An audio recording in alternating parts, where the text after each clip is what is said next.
Well, hello everybody. This is Nikki Zick from Nikki Zick Paints and from Fresh Paint by Nikki Z on Etsy.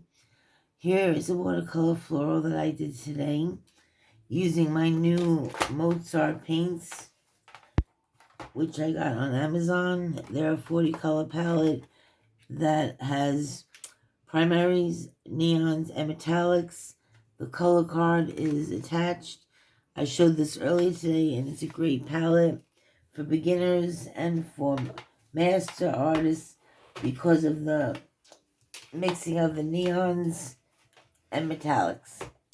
Okay, I'm going to reproduce this on a larger sheet of paper. As you see, this is smaller. And away we go. Prop that up, get it going. So I'd like to thank Christy Rice for bringing the artist out in me and the loose color floral technique, which I always had a hard time to achieve.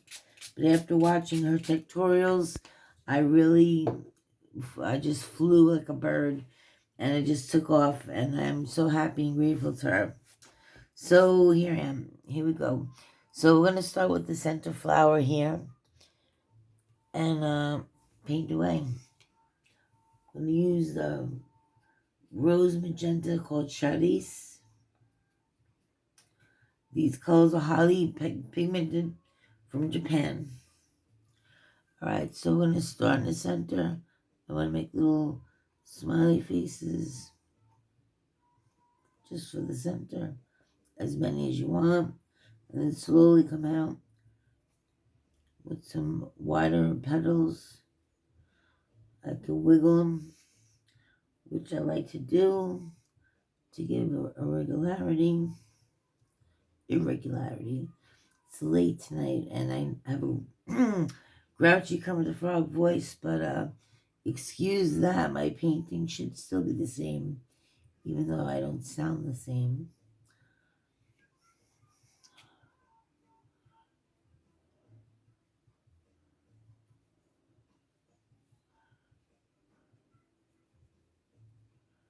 Okay, then we're going to do a smaller rose over here, side view.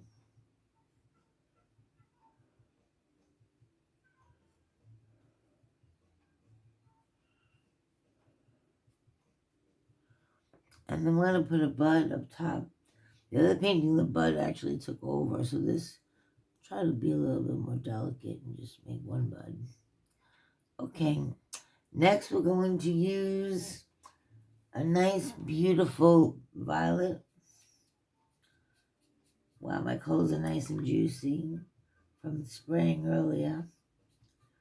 Wipe off some excess. Okay, then we'll do nice purple flower rose here. Start off again with the circles around and around. Then some bigger petals. Add some water. Add a little more water.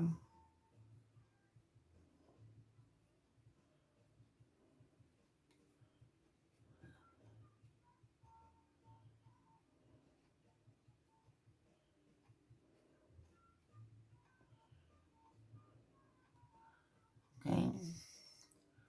And one more rose up top.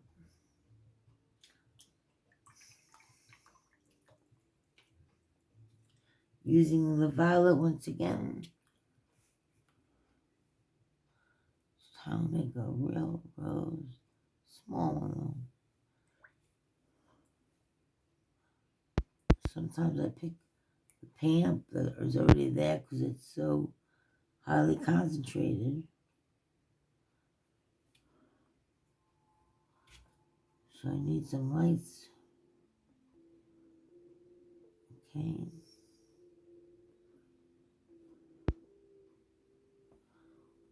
Alright, then we'll use some orange, which I keep saying is my new favorite color. Next to purple and pink is orange, believe it or not. Okay, there. A little bit more soupy, watery, creamy, whatever you want to say. We'll do a nice side view. Cabbage rose here.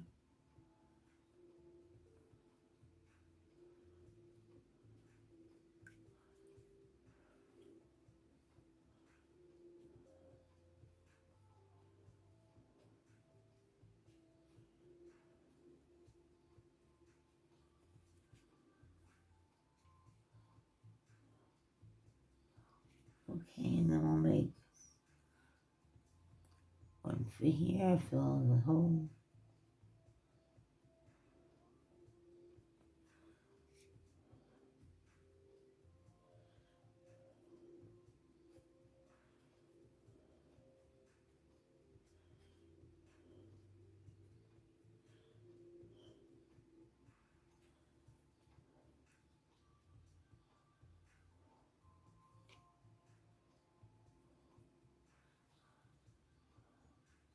Rose bud here.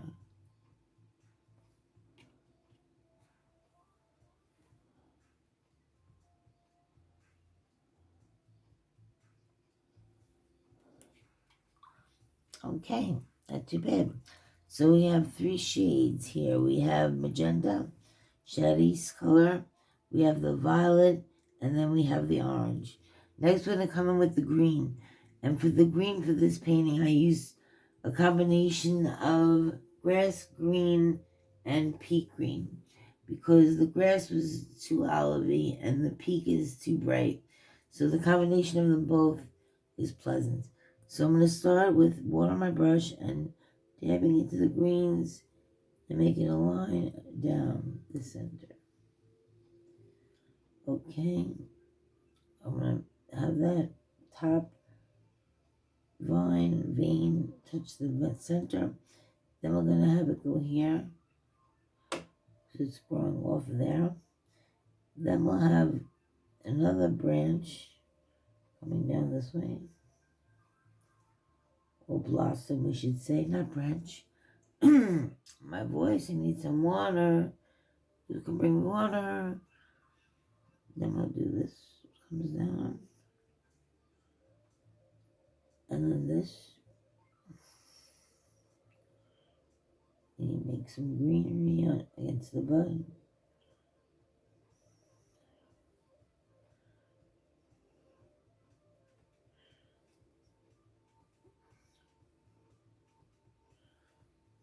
Okay. Now we'll get into some leaves. Press, drag, lift. Press, drag, lift. Press, drag, lift. Press, drag, lift. And more paint. Press, drag, lift. Press, drag, lift. On the water, always try to keep it translucent because that's what's the beauty of the watercolor.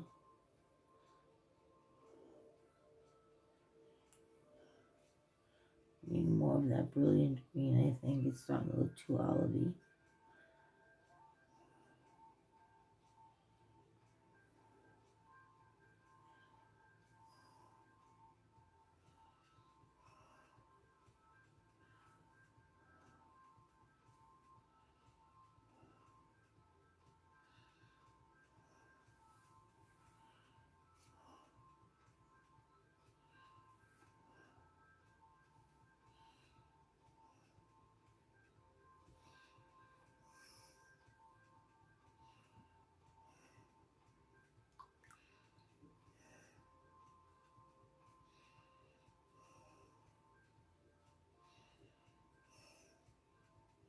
Just cleaning up a little bit that I did. I forgot that I was recording. Got really into this vibe of this music in the background. Okay, so there's so far a little bit different layout, but the feeling is the same as the floral that I painted earlier. Now let's just break out and take a minute to pause, and I'll come back to do the background.